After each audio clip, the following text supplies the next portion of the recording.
নমস্কার, দীপাস কুক হাউসের আরো একটি নতুন পর্বে আপনাদের স্বাগত। আজ আমি আপনাদের জন্য নিয়ে এসেছি একটি ভেজ রেসিপি, পালং সবজি। ভিডিওটি শেষ পর্যন্ত দেখবেন, কেমন লাগলো কমেন্টে জানাবেন, ভালো লাগলে একটি লাইক দেবেন, আর এখনো যারা আমার চ্যানেলটি সাবস্ক্রাইব করেননি তারা সাবস্ক্রাইব করতে ভুলবেন না। পালং শাক সবজি করার জন্য আমি পালং শাকটাকে কুচিয়ে ভালো করে ধুয়ে রেখেছি। কড়াইতে দিয়েছি 4 চামচ সরষের তেল, এতে কিছু বড়ি আমি ভেজে নিচ্ছি।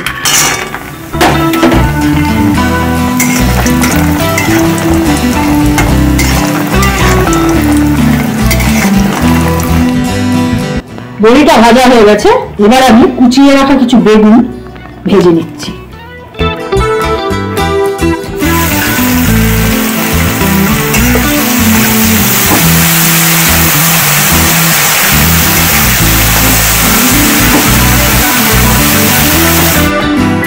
বেগুনটা ভেজে রেখেছি, এবার সেই তেলেই দিচ্ছি কাঁচা লঙ্কা কুচিয়ে।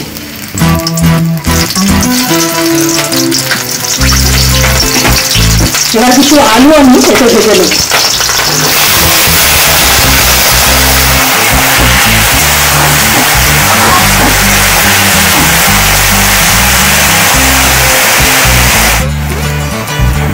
দু মিনিট নাড়াচাড়া করার পর আলুটা এর মধ্যে দিচ্ছি অল্প হলুদ, অল্প নুন, কিছু কড়াইশুঁটি দিচ্ছি। ভেজে রাখা বড়িগুলো দিয়ে দিচ্ছি। এবার এর করে দেবো কেটে রাখা পালং শাক।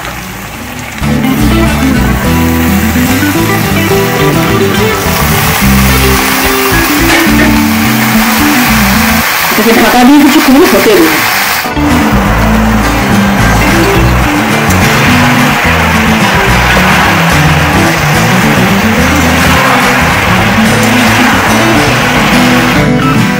পাঁচ মিনিট নাড়াচাড়া করার পর সবজিটা ভাজা ভাজা হয়ে গেছে, এতে আমি এই ভেজে রাখা বেগুনটাকে অ্যাড করে দিচ্ছি।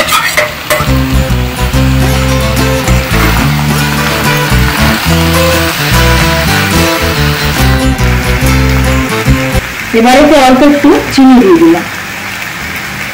তৈরি হয়ে গেল পালং সবজি। ভিডিওটি শেষ অবধি আমাকে থাকার জন্য ধন্যবাদ। আপনারা ভালো থাকবেন, সুস্থ থাকবেন এবং দেখতে থাকবেন দীপাস কুক হাউস।